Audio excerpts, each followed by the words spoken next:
So I get a phone call from Dick Sullivan. I've talked to you before about him. 6'4", Brooklyn, beautiful white hair. He'd been there longer than Fallon even. He had been there from the beginning and prior to the beginning. He stays. Congressmen come and congressmen go. He stays. They only allowed congressmen on that committee who was dead in agreement that I will not break the trust fund, or they wouldn't even be on that committee. So both Republicans and Democrats were all on the same page. Now that's not bad. I believe in that highway trust fund, by the way. I really do. But I think the argument that inasmuch as the people that benefit from the signs are those that are on the highways only has something to do with it. So, and time had been, 15 years had gone by, it was time. But I was biased. I'm prejudiced, I admit that.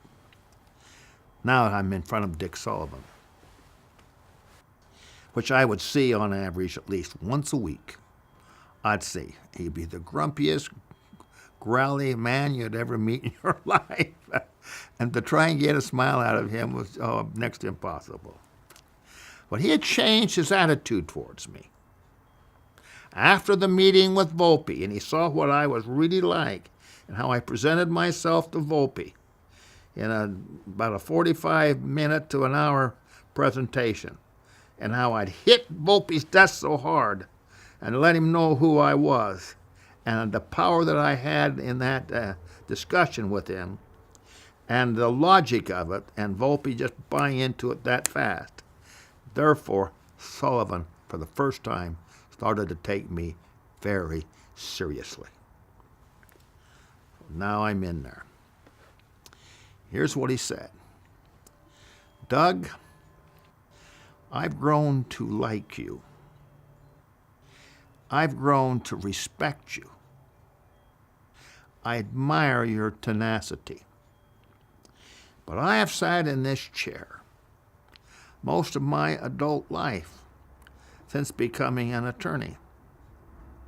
I've seen so many people come here to Washington, D.C. with high hopes and all that it entails. And I've watched them just give out everything they've got. And they lose. And they go back home a broken man. And they're never able to regain their strength and their position they had before coming to Washington. This is a very, very difficult town. Nothing more difficult, perhaps in the world practically, where there is a parliament and a legislative system, than right here. Now, I want to advise you something. This committee is not going to give in. We will not give in to cracking that highway trust fund. That will never happen. And therefore, you're going to lose. You can stay here for as long as you want to, but you're going to lose. And we're going to win. There's been many attempts through these years to crack that highway trust fund. All have failed.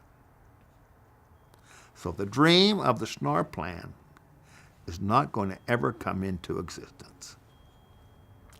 I recommend you go home.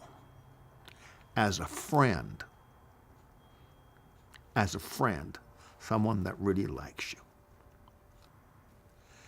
Something came over me,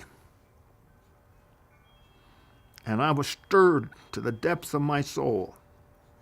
And I stood and I walked around that desk and I grabbed that man by his collar.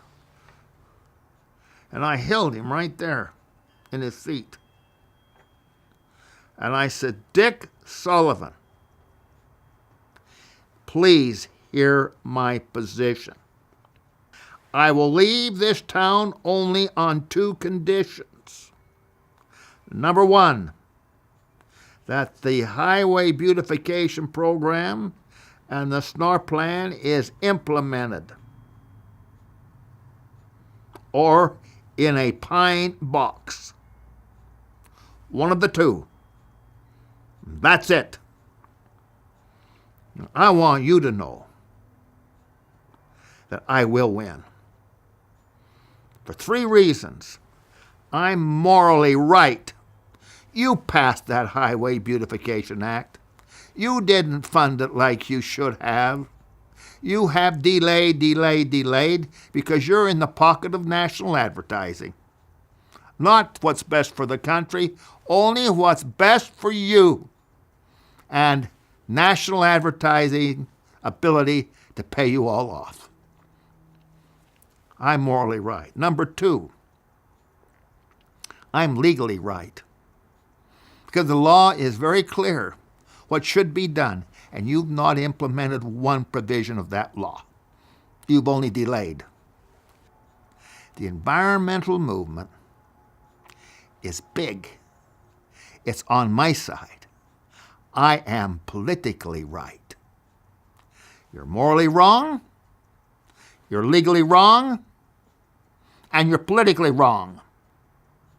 And that's why I'm going to win. And I walked out of there. I was drained.